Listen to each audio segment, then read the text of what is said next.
तो आइए आज देखते हैं मई सेकेंड वीक का एग्रीकल्चर करंट अफेयर्स। और हाँ, अगर आपने चैनल को अभी तक सब्सक्राइब नहीं किया है तो सब्सक्राइब करने, आने वाले एग्रीकल्चर से रिलेटेड करंट अफेयर्स आपको यहाँ पे मिलते रहेंगे।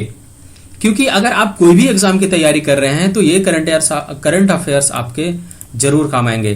This is brief introduction about me. आप मुझे इंस्टाग्राम पे फॉलो कर सकते हैं, मेरा आईडी है रोहित कुमार BAU के नाम से। और अगर आपको हर एक वीडियो की PDF चाहिए तो आप रोही लॉगी पे ज्वाइन कर सकते हैं, दैट इज ऑन टेलीग्राम। आप मुझे फेसबुक पे भी फॉलो कर सकते हैं अगर आपको अपडेट्स चाहिए तो। उसके बाद चलते हैं आंसर ऑफ द वीक की तरफ। पिछले वीक में मैंने क्वेश्चन पूछा था कि ऑपरेशन फ्लड कितने फेज में कंप्लीट हुआ था और उन फेजेस का ईयर बताइएगा। तो इसको सबसे पहले आंसर किया था गौरव कुमार ने, बहुत शानदार आंसर रहा। उसके बाद अर्जुन अग्रवाल ने आंसर किया था, यह भी बहुत शानदार रहा। दोनों तुरंत ही आंसर किए थे आगे पीछे। चलिए, सबसे पहला फेज क्या था, वो था 1970 टू 1980। दूसरा फेज था 1981 टू 1985। तीसरा फेज था 1985 टू 1996। ये 3 फेजेज में ऑपरेशन फ्लड कंप्लीट हुआ था, जिसको स्टार्ट किया था वर्गीस कुरियन ने। चलते हैं आज के पहले क्वेश्चन की तरफ। पहला क्वेश्चन ये है कि कैरिसा कॉपिली जो अनदर स्पेसीज है किसका, कैरिसा कैरांडस का, ये कहां पे ट्रेस हुआ है, मतलब कहां पे मिला है, इंडिया के किस स्टेट में मिला है, ये आपको बताना है। चलिए, इसका सही आंसर होगा option C, that is Assam. Assam में ये मिला है।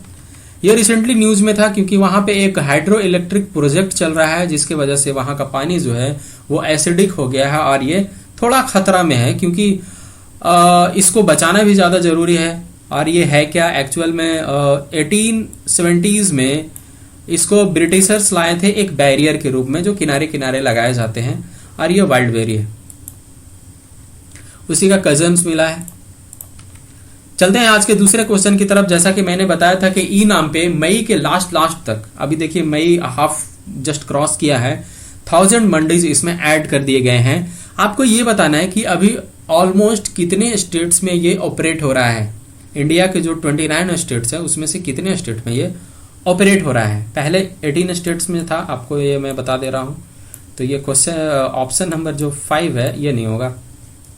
चलिए, इसका सही आंसर होगा option B, that is 21 states. 21 states में ये रन कर रहा है।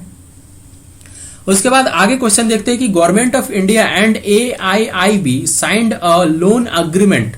किसके लिए लोन अग्रीमेंट साइन किया है? ये साइन किया गया है दामोदर वैली कमांड एरिया को इंप्रूव करने के लिए। उसमें क्या इंप्रूव करना है? इरिगेशन सर्विसेज और फ्लड मैनेजमेंट को। किसके किसके बाद साइन हुआ है?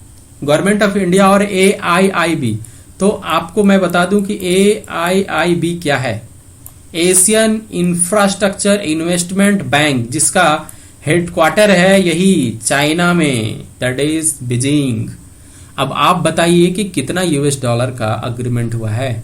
दैट इज $145 मिलियन का एक अग्रीमेंट साइन हुआ है गवर्नमेंट ऑफ इंडिया और AIIB के बीच। उसके बाद चलते हैं अगले क्वेश्चन की तरफ। रिसेंटली फाइनेंस मिनिस्टर ने एग्रीकल्चर को बूस्टअप करने के लिए, उसके लॉजिस्टिक को बढ़ाने के लिए, उसके कैपेसिटी बिल्डिंग के लिए, उसके एडमिनिस्ट्रेटिव रिफॉर्म्स के लिए, एग्रीकल्चर के जितने भी सेक्टर्स है उसको डेवलप करने के लिए, इस लॉकडाउन में फिशरीज को डेवलप करने के लिए, फूड प्रोसेसिंग सेक्टर्स को डेवलप करने के लिए फंड्स एलोकेट किए गए हैं। आपके पास 3 स्टेटमेंट्स दिए हुए हैं। आपको यह बताना है कि ये तीनों स्टेटमेंट्स में से कौन सा सही है या तीनों स्टेटमेंट सही है। एक एक स्टेटमेंट्स को देखेंगे। पहला स्टेटमेंट क्या है? RS 1 lakh crore agri infrastructure fund for farm gate infrastructure for farmers.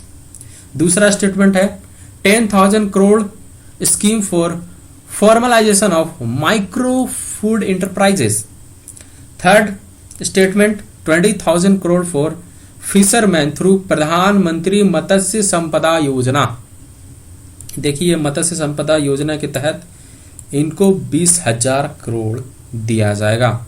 आपको यह बताना है कि इसके करेक्ट स्टेटमेंट्स क्या हैं। देखिए, ये स्टेटमेंट बेस्ड क्वेश्चन लेने का मेरा मकसद क्या है कि जो भी अनाउंसमेंट हुए हैं आपको इस स्टेटमेंट बेस्ड क्वेश्चन के तहत पूरा कवर हो जाए आपका। तो इसका तीनों जो स्टेटमेंट है वो बिल्कुल सही है, इसलिए इसका आंसर हो जाएगा option C, that is all. चलते हैं नेक्स्ट क्वेश्चन की तरफ। रिसेंटली फाइनेंस मिनिस्टर अनाउंस्ड, क्या अनाउंस किए हैं, स्टेटमेंट दिया हुआ है। फ्रॉम टॉप टू टोटल, मतलब टॉप किसके लिए था, टोमेटो, ऑनियन और पोटैटो के लिए, जिसके लिए सबसे पहले इसको 500 करोड़ दिया गया था ऑपरेशन ग्रीन के नाम से। अब इसको टॉप टू टोटल कर दिया गया है। टोटल कर दिया गया इन द सेंस सारे चीज इसमें कवर होंगे। दूसरा स्टेटमेंट है beekeeping initiative RS 500 crore. तीसरा स्टेटमेंट है हर्बल कल्टीवेशन को प्रमोट करने के लिए कितना दिया गया है, तो 4000 करोड़ दिया गया है। क्या ये तीनों स्टेटमेंट सही हैं? जी हाँ, ये तीनों स्टेटमेंट बिल्कुल सही है, इसलिए इसका सही आंसर हो जाएगा option C, that is all of the above. उसके बाद चलते हैं अगले क्वेश्चन की तरफ। Statement regarding essential commodity act. देखिए ये क्वेश्चन लेने के पीछे मेरा रीजन क्या है कि रिसेंटली फाइनेंस मिनिस्टर ने क्या अनाउंस किया है कि एसेंशियल कमोडिटी एक्ट जो है इसकी अमेंडमेंट की आवश्यकता है। अमेंडमेंट की आवश्यकता क्यों है ये भी मैं बताऊंगा। सबसे पहले इस क्वेश्चन को देखते हैं और इसके स्टेटमेंट को देखते हैं। पहला statement, the ECA was enacted इन 1956, सही हो सकता है।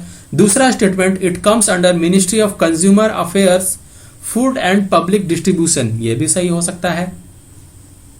तीसरा स्टेटमेंट है it includes food stuffs, cattle feed and others. देखिए इसमें सैनिटाइजर्स भी आते हैं एसेंशियल गुड में, नैपकिन्स भी आते हैं। चलिए तो करेक्ट स्टेटमेंट कौन कौन सा है आपको ये बताना है। देखिए एक एक स्टेटमेंट को देखेंगे। पहला स्टेटमेंट जो है जो बिल्कुल गलत है, ये एक्ट है जरूर मगर ये कब का है, 1955 का है। और बाकी दूसरा स्टेटमेंट और तीसरा स्टेटमेंट जो है बिल्कुल सही है, इसलिए इसका सही आंसर हो जाएगा ऑप्शन 2 एंड 3 ओनली। मैंने 3 ही ऑप्शन दे रखे हैं इसमें। चलिए चलते हैं अगले क्वेश्चन की तरफ। Government to amend essential commodity act, just previous question से रिलेटेड है मगर इसमें देखिए क्या बोला जा रहा है कि agri food stuffs to be deregulated. देखिए इस टर्म को समझना बहुत ज्यादा जरूरी है। अगर आप एग्रीकल्चर से रिलेट करते हैं या किसी भी कॉम्पिटेटिव एग्जाम्स की तैयारी कर रहे हैं तो डीरेगुलेशन टर्म से आपका इंट्रोडक्शन बहुत जरूरी है। तो क्या है डीरेगुलेशन, ये आपको इसमें बताना है। मैंने 4 ऑप्शन आपको दिए हैं, उसमें से देखिए कौन सा सही होता है। एक एक स्टेटमेंट्स को या एक एक ऑप्शन को देखते हैं। पहला ऑप्शन क्या है, the essential agriculture produce will now be governed by the market forces, सही हो सकता है। दूसरा ऑप्शन है deregulation is mean to attract better prices, ये भी सही हो सकता है। चलिए तो इसका सही आंसर होगा option D, that is both. दोनों सही है। देखिए डीरेगुलेट करने का मतलब क्या है कि इस पे गवर्नमेंट का कोई बाउंडेशन नहीं होगा। अब कोई भी एजेंसी इसको खरीद सकती है, बस एक सर्टेन कंडीशन क्या लगाई है गवर्नमेंट ने कि इन केस ऑफ स्कार्सिटी, अगर बहुत ज्यादा स्कार्सिटी होने लगेगी तब हम एक्शन लेंगे और आपको बोलेंगे कि इसकी ब्लैक मार्केटिंग नहीं करनी है या इसको स्टोर करके नहीं रखना है। तो एग्रीकल्चर मार्केट पूरा कंपटीशन में आए और एक मार्जिनल प्राइस फार्मर्स को मिले, इसलिए इसको अमेंड करने की आवश्यकता है, ऐसा हमारे फाइनेंस मिनिस्टर निर्मला सीतारमण ने कहा और इसको अमेंड किया जा रहा है। चलते हैं अगले क्वेश्चन की तरफ। अगला क्वेश्चन है कि Indian potash limited to cut the price of muriate of potash from 19,000 पर मेट्रिक टन टू 17,500 पर मेट्रिक टन, पैसे इसको घटा रही है इंडियन पोटास लिमिटेड। इससे रिलेटेड स्टेटमेंट दिया हुआ है।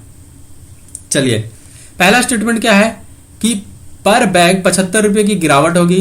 दूसरा स्टेटमेंट क्या है कि म्यूरेट ऑफ पोटास को पोटेशियम हाइपोक्लोराइड से भी जाना जाता है, सही हो सकता है। तीसरा स्टेटमेंट क्या है कि एमओपी सबसे वाइटल रोल प्ले करता है किसमें, production of proteins and sugars, ठीक है, प्लांट में। अब तीनों स्टेटमेंट बताइए सही है या गलत है। चलिए पहला और तीसरा स्टेटमेंट बिल्कुल सही है। दूसरा स्टेटमेंट में क्या है कि पोटेशियम क्लोराइड होता है, नॉट हाइपोक्लोराइड, तो इसीलिए इसका ऑप्शन सी हो जाएगा right answer, that is 1 and 3 only. ये बहुत ही इंपॉर्टेंट क्वेश्चन था आपके लिए। चलिए चलते हैं नेक्स्ट क्वेश्चन की तरफ। देखिए ये 3rd एडवांस एस्टीमेट आया है, इसके 4th एडवांस एस्टीमेट्स भी आएंगे मगर थोड़ा सा इसको जान लेते हैं, इसका फाइनल कंक्लूजन भी मैं बताऊंगा।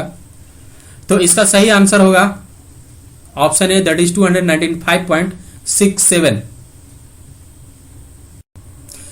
उसके बाद चलते हैं अगले क्वेश्चन की तरफ। अगला क्वेश्चन है कि despite the stringent restrictions due to कोविड-19 lockdown, national fertilizer limited sale jumps 21% in April 2020। NFL was incorporated in the year. किस साल में इसकी इस्टेब्लिशमेंट हुई थी, ये आपको बताना है। चलिए थोड़ा सा मैं ब्रीफिंग कर दूं। NSC कब आया था? ये आया था 1963 में। उसके बाद FCI कब आया? ये आया 64 में, फूड कॉर्पोरेशन एक्ट के तहत। फिर 1974 में आया मेरा NFL, मतलब FCI के जस्ट 10 ईयर्स बाद। ठीक है, ये आपको याद रहेगा।